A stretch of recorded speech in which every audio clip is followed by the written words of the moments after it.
If you think UK property is still a safe investment in 2026, what you are about to hear will completely change your mind. These 7 UK cities appear stable in estate agent windows, yet they are turning owners into financial prisoners after purchase. Estate agents are refusing valuations in certain postcodes, making those areas simply unmarketable. Owners find they are unable to sell, unable to remortgage, and they watch equity vanish every month. Projected losses are from £40,000 to £80,000 within 24 months, while mortgage costs continue to climb. We have identified 7 UK cities entering serious market decline. Here is the list you must see now. Nottingham's turning point arrived in November 2023 when the council's chief finance officer issued a Section 114 notice, officially suspending all new spending outside of core statutory duties.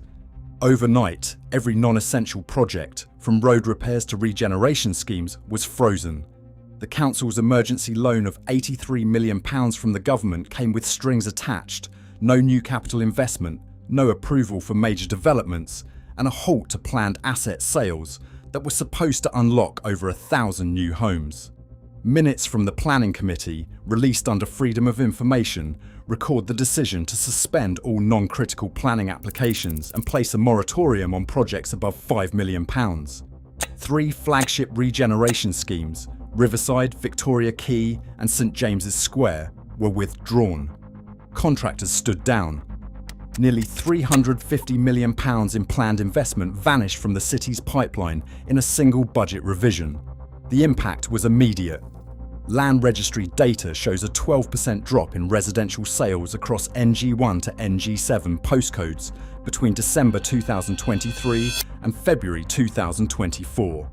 ONS price indices confirm a 1.8% fall in Nottingham house prices in the first quarter of 2024, the sharpest quarterly decline since the financial crisis. One senior finance officer put it bluntly: when the Section 114 hit, developer cash flow dried up overnight. Projects that would have broken ground this year are now on indefinite hold. Estate agents responded just as quickly. A branch manager in the city centre said that certain postcodes are now unmarketable. They are refusing to take on valuations in NG2 and NG6 unless the seller already has a cash buyer lined up. There is simply no liquidity. Nottingham's effective bankruptcy triggered a chain reaction: planning freezes, stalled regeneration, and an exodus of buyers. The city's property market, once seen as resilient, now faces a liquidity crisis that leaves owners trapped, unable to sell, unable to remortgage, and watching equity vanish month by month. Birmingham's financial crisis detonated in September 2023 when the council's Section 114 notice confirmed the city's £760 million equal pay liability, by far the largest local government payout in the United Kingdom. The liability review, buried in audit committee reports, spelled out the scale. Decades of underpaid wages, now legally owed, drained every available reserve. Overnight, all non-statutory spending was frozen. The city's emergency loan from Westminster came with a blunt condition: no new capital projects, no regeneration, no expansion of housing supply. But the real blow to market confidence landed a month later, when the government cancelled the Birmingham leg of High Speed 2. For years, estate agents and developers had sold the promise of a high-speed rail link as the city's growth anchor. With the project scrapped, the pipeline of new investment collapsed. Office for National Statistics data show residential sales across the B1 to B18 postcodes fell 15% between October 2023 and January 2024.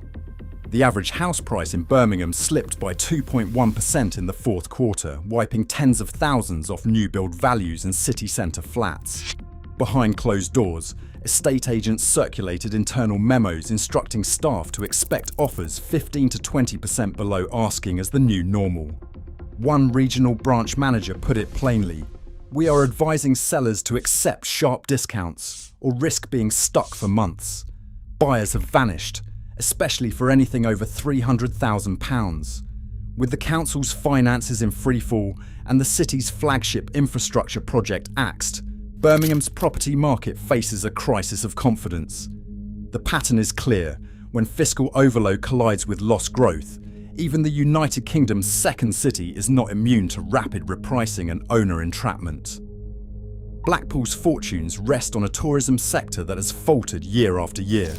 Official Visit England figures show a 26% drop in UK resident visitor trips between 2022 and 2023, the steepest fall of any British seaside town. The impact on property demand is immediate and severe. Hotels, guest houses and holiday lets face a shrinking pool of guests, and owners are rethinking whether to buy, hold or even maintain their properties.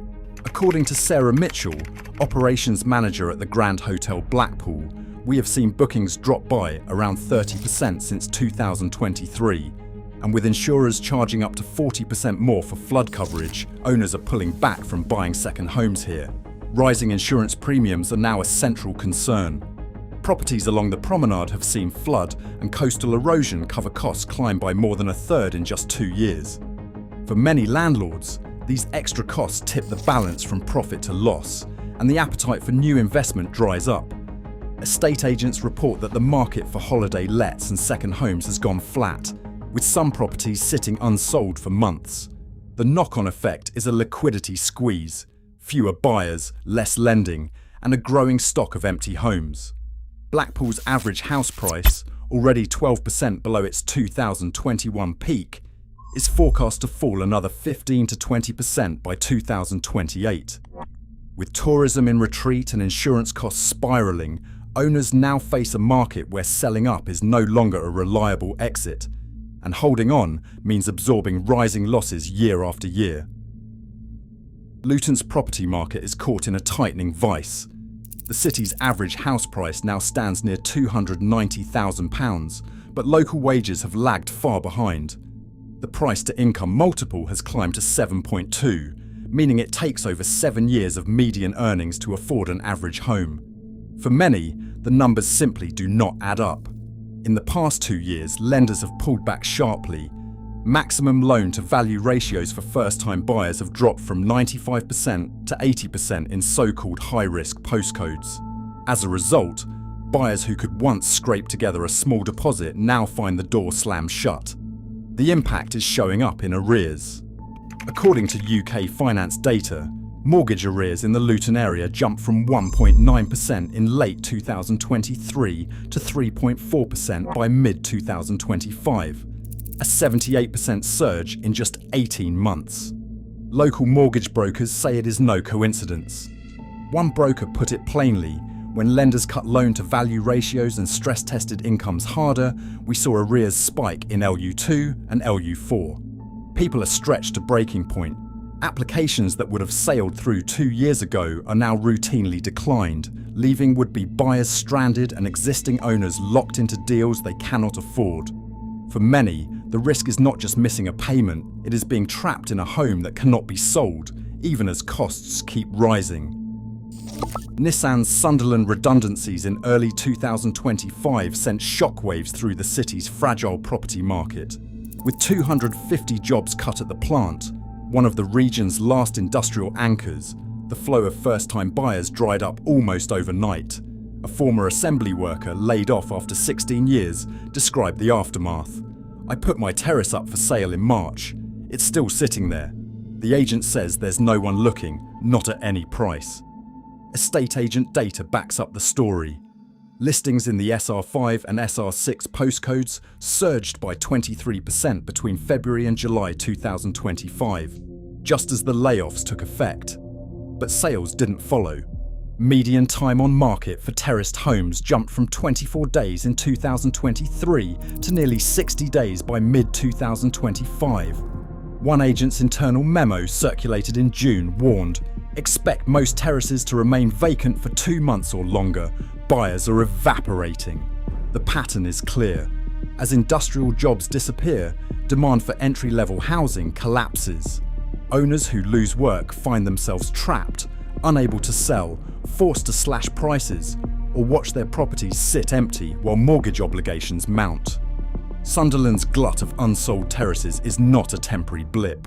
It is the visible result of a city losing its economic base, one redundancy at a time. Leicester's property market is bleeding from a wound few saw coming, the collapse of its retail core. In the past 2 years, the city centre has lost more than a dozen anchor stores, including the closure of the High Cross Debenhams and 2 major department chains. Footfall data from the British Retail Consortium shows a 28% drop in city centre visitors between spring 2023 and summer 2025. A disappearance that has hammered rental demand for flats above shops and new build blocks once marketed to young professionals. Buy-to-let investors have felt the impact in their wallets.